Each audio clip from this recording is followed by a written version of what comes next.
더 깊은 이해를 위한 10분 시작하겠습니다. 오늘은 갑작스럽게 편성된 특별편으로 구름이 그린 달빛에 대해서 우리 회사의 두 실장님이 너무 좋아하셔서 오늘은 효명세사 박보검이 누구인가에 대해서 좀 이야기하려고 합니다. 이 드라마의 배경은 순조 시대죠. 정조의 아들인 순조 시대입니다. 순조는 어릴 때부터 총명하다는 이야기를 듣고 자랐습니다. 그래서 아버지 정조 자체가 되게 천재성이 있는 사람인데 아들에 대해서 되게 만족했죠. 근데 그 아버지가 워낙 대단한 사람이었잖아요. 그 영화나 드라마 나와도 항상 훌륭한 배우들이 배역을 맡고 하죠. 근데 이 정조가 갑작스럽게 죽었습니다. 그때 순조 나이가 11살이었죠. 그래서 11살 때 순조가 이제 왕이 되는 거예요. 갑작스럽게. 너무 어리기 때문에 당시 순조의 입장에서는 할머니죠. 할머니인 대왕 대비 정순왕후가 대리청정을 합니다. 이 정순왕후가 그 드라마 이산에서는 김여진 씨로 나왔던 사람이고 영릴에서는 한지민으로 나왔던, 나이가 어린데 영주가 결혼을 했잖아요. 어린 나이에. 그러니까 이때도 젊었어요. 되게. 정순왕후가 수람 선정을 하는데 정순왕후는 경주 김씨예요. 경주 김씨. 그래서 정순왕후가 정치를 하면서 경주 김씨의 세도 정치가 시작이 됩니다. 세도 정치라는 거는 왕한테 위임을 받아서 원래 정치하는 거거든요. 한 세력이. 혹은 왕을 대신해서 정치하는 거. 그죠. 이 사람들 눈에는 어린 순조가 눈에 안 보였겠죠. 권력도 다 자기들이 쥐고 있고 실제로 정치를 하고 있는 것도 정순왕후고, 그리고 모든 요직이 다 경주 김씨로 있으니까 왕이 눈에 보일 리 없죠. 이 어린 왕이. 대왕 대비도 그렇고 당시 경주 김씨 대부분이었던 그 벽파가 아버지 정조하고는 노선이 다른 사람들이에요. 다른 사람들. 그러니까 특히 정순왕후는 정조와 관련된 드라마 영화 보면은 정조하고 항상 부딪히고 싸우고 대립하는 역할로 많이 나오거든요. 이게 정순왕후라고요. 근데 그런 정순왕후와 벽파가 하는 게 정조하고도 맞지 않았고, 또 정조의 정치를 배워온 순조하고도 맞지 않았겠죠. 하나도. 그런 상황에서 이 순조가 겨우 15살 때 친정을 해요. 그러니까 이 정권을 금방 가져온 거죠. 사실은 15살이면은 거의 우리 못하죠.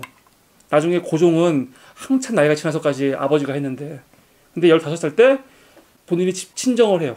근데 보통 친정을 하는데 어린아이 같이 하지 않았어요.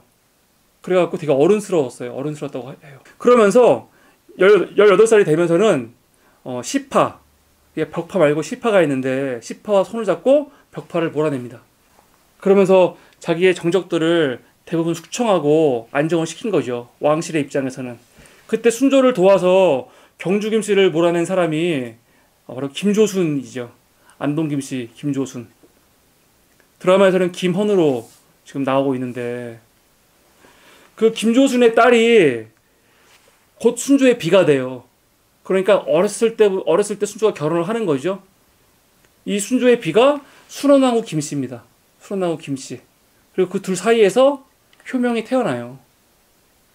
드라마는 말도 안 되는 거예요. 그러니까 드라마에서는 엄마가 따로 있잖아요.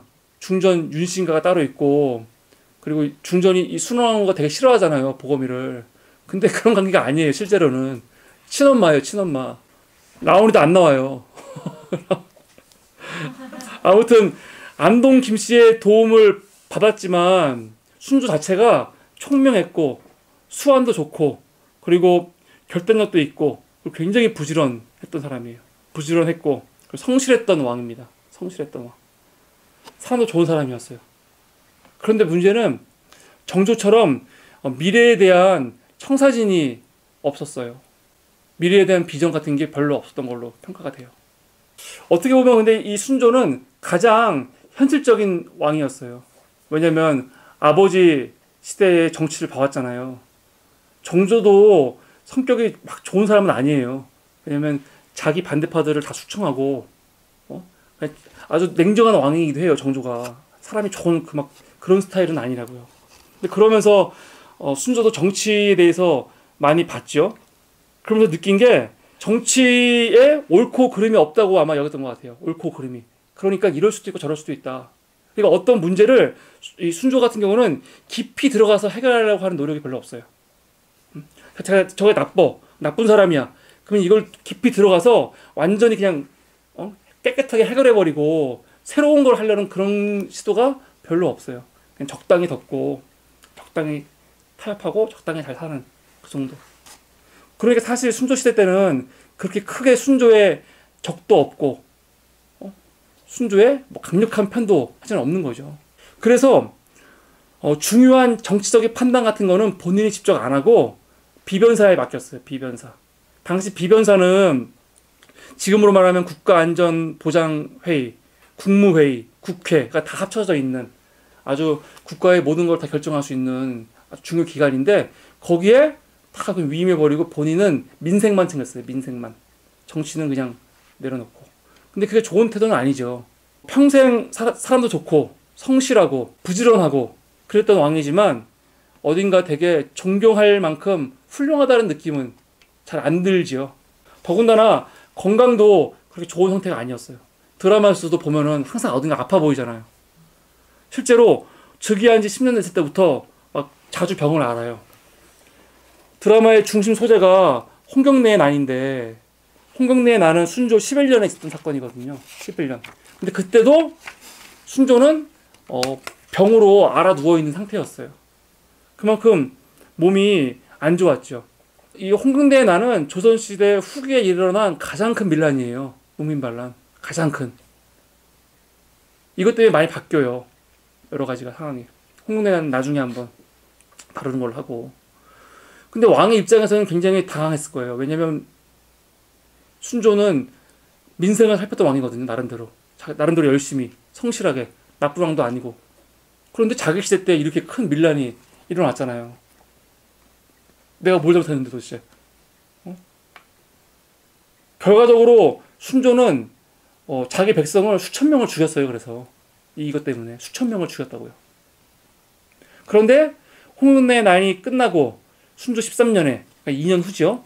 제주도에서도 양재해의 모반 사건이라고 일어나고 순조 17년에 최수영의 모반 기소 사건이라는 게 또 일어나요. 그러니까 이 홍경래의 난만큼 큰 밀란은 아니지만 여기저기서 작은 사건들 계속 일어나는 거죠. 뭐 그렇다고 해서 조선이 막 위기에 있는 건 아니고 그렇게 그냥 시간이 흘러가는 거죠. 그냥 몸도 안 좋고 이런 여러 가지 사건을 겪으면서 순조가 또 병을 많이 앓아요. 계속. 그러면서 순조 20년쯤 되면은 통치 20년쯤 되면은 순조가 이젠 정치가 너무 하기 싫은 거예요. 이제 좀 물러나고 싶어요. 그래서 신하들도 잘 만나지 않고 그리고 경연도 잘 하지 않아요. 이 드라마의 배경은 순조가 정치에 대해서 이제 좀 하고 싶지 않고 정치를 좀 벗어나고 싶은 지쳐 있을 때가 배경이에요. 그래서 드라마에서도 순조가 되게 지쳐 보이잖아요. 항상 힘이 없어 보이고 기운 빠져 보이고. 근데 진짜 아마 딱 그런 시기예요. 지금이. 순조는 아들이 2명이 있었습니다. 2명이. 근데 둘째는 어렸을 때 요절했어요. 그러니까 실제로는 순조한테는 아들이 1명인 거예요. 효명세자 보검이. 보검이가 외아들이에요. 그러니까 외아들. 순조한테는 귀한 아들이죠. 순조 9년에 태어났습니다. 그래서 4살 때 세자가 돼요. 그리고 11살 때 풍양 조씨 조만영의 딸을 세자의 빈으로 맡습니다. 이분이 훗날의 신정왕후죠. 신정왕후. 아주 사연이 많은 여인이에요. 드라마에서는 지금 둘이서 지금 막 혼인한다고 하는데 원래 그게 아니고 벌써 혼인을 했죠. 벌써 어렸을 때 이미 혼인을 한 상태고 라온이는 없어요. 없고 원래 이거예요. 러브라인은 없어요. 근데 이 신정왕후는 되게 안타까운 여인이에요. 왜냐면 지금 세자 빈이죠. 근데 남편이 죽잖아요. 왕이 안 되고 죽잖아요. 왕이 안 되고. 그러니까 이 여인은 중전이 될 수가 없는 사람이죠. 절대로. 하경궁 홍씨가 누구예요? 사도세자의 부인이잖아요. 근데 사도세자가 죽었잖아. 뒤주에서. 그쵸? 근데 죽을 때 신분도 세자가 아니었잖아요. 그러니까 하경궁 홍씨라고 부르잖아요. 우리가. 세자빈 홍씨라고 안 부르고 해경궁 홍씨라고 불러요. 그 아들이 정조 왕이 됐는데, 그 손자도 왕이 됐는데, 그래서 선조가 할머니가 너무 안타까워서 죽을 때 왕비의 예로 장례를 치러줬거든요. 그래서 난리가 났어요. 예에서 어긋는다고. 그렇게 해경궁 홍씨는 안타까운 연인이죠, 참. 그러니까 자식이 뭐가 돼도 남편 신분을 따라가는 거예요, 주로. 근데 이 여인도 남편이 왕이 못됐으니까, 다행히 근데 효명세자는 뭐 패소사 되거나 그렇게 죽은 게 아니잖아요. 세자의 신분에서 죽은 거기 때문에 계속 존중받고 해요. 그런데 이 여인은 좀 다른 게, 아들이 헌종인데 헌종이 왕이 되면서 바로 그냥 왕대비가 돼요. 그래서 우리가 신정왕후라고 부르는 거예요, 지금. 신정왕후라고. 그런데 아들이 정치를 15년 하다가 죽어요. 죽으니까 이전까지의 실권은 누구한테 있었냐면은, 아까 말했지만 안동 김씨한테 있잖아요. 지금 드라마에서도 안동 김씨한테 있죠. 그런데 순조가 자기의 며느리는 풍양 조씨를 얻었잖아요. 이거는 안동 김씨를 견제하려고 한 거예요. 그래서 실제로 안동 김씨하고 풍양 조씨하고 계속해서 알력 싸움을 한다고요. 알력 싸움을. 근데 신정왕후의 아들인 헌종이 왕이 됐을 때는 풍양 조씨가 당연히 권력을 잡았겠죠. 근데 이 왕이 죽으면서 안동 김씨가 철종을 데리고 와요. 그러면서 다시 권력이 바뀌어요. 안동 김씨 세력으로. 근데 그 철종도 15년 후에 죽어요. 근데 그때 만약에 신정왕후의 시어머니 있죠.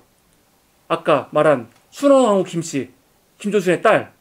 그 딸이 살아있었기 때문에 그 철종을 데려온 거예요.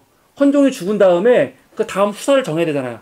근데 그 후사는 누가 결정하냐면 왕실의 최고 어른이 결정하는 건데, 왕실의 최고 어른은 신정왕후가 아니었단 말이에요. 그 시어머니가 있었단 말이야. 근데 그 시어머니가 안동 김씨잖아요. 그러니까 안동 김씨 세력들이 철종을 데려와서 왕을 세우고 다시 권력을 잡은 거예요. 근데 그 철종이 죽을 때는 순원왕후 김씨가 이미 죽었어요. 그러니까 최고 권력자는 누구예요? 신정왕후 조씨죠. 그 조씨가 종신 중에서 누군가 왕을 세워야 되는 거예요, 이제. 그래서 누굴 만나는 거예요, 이때. 그렇죠. 흥선대원과 만나는 거예요.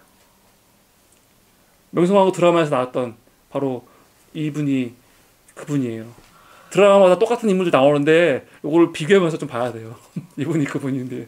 그래서 여기서 둘이서 이야기를 하면서 합의를 보는 거죠. 어떻게 합의를 보냐면, 흥성대원군한테 아들들이 있었는데 원래는 흥성대원군이 왕이 돼야 돼요. 근데 흥성대원군이 왕이 되는 거는 대비가 많지 않죠. 당연히. 왜냐면 흥성대원군은 성인이고 만만한 사람이 아니란 말이에요. 그러니까 만만한 사람을 왕으로 세워야 되는데, 흥성대원군이 자기의 첫째 아들도 아니고 나이 어린 둘째 아들 이 제황, 이 휘라고도 하고 제황을 신정왕후 조씨와 효명사사, 죽은 효명사사의 자식으로 입적을 시켜요. 그래서 이 아이가 왕이 되는 거죠. 이 아이가 누구예요? 조선 26대 왕인 고종이죠. 그러니까 고종은 흥성대원군의 아들로서 왕이 된 게 아니에요. 보고미의 아들로서 왕이 된 거예요. 보고미 아들로서. 보고미와 우리 조하연의 아들로서 왕이 된 거예요, 고종은. 이거를 분명히 알아야 돼요. 이런 입적 관계, 이런 것들을 잘 알아야 돼요.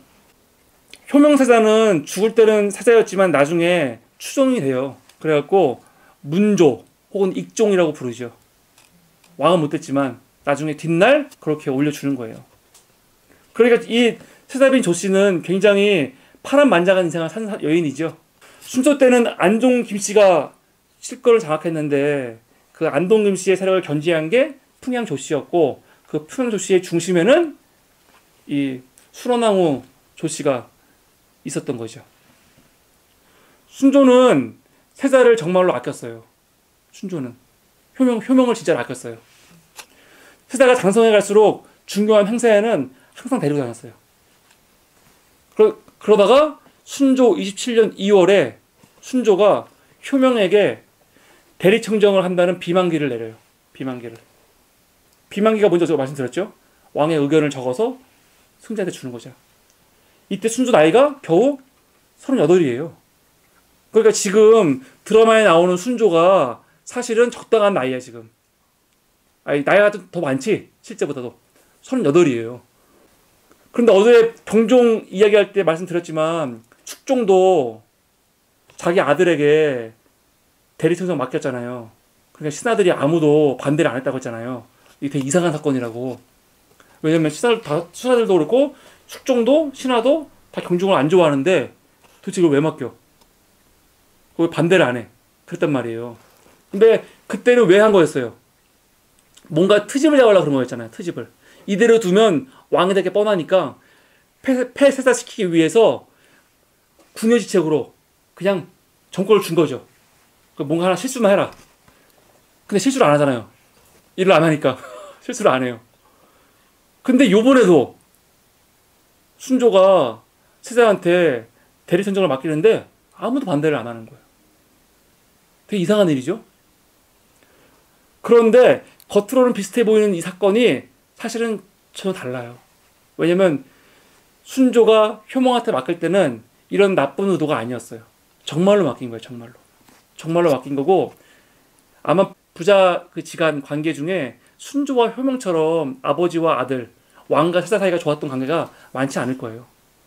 아버지가 아들을 정말로 아꼈어요.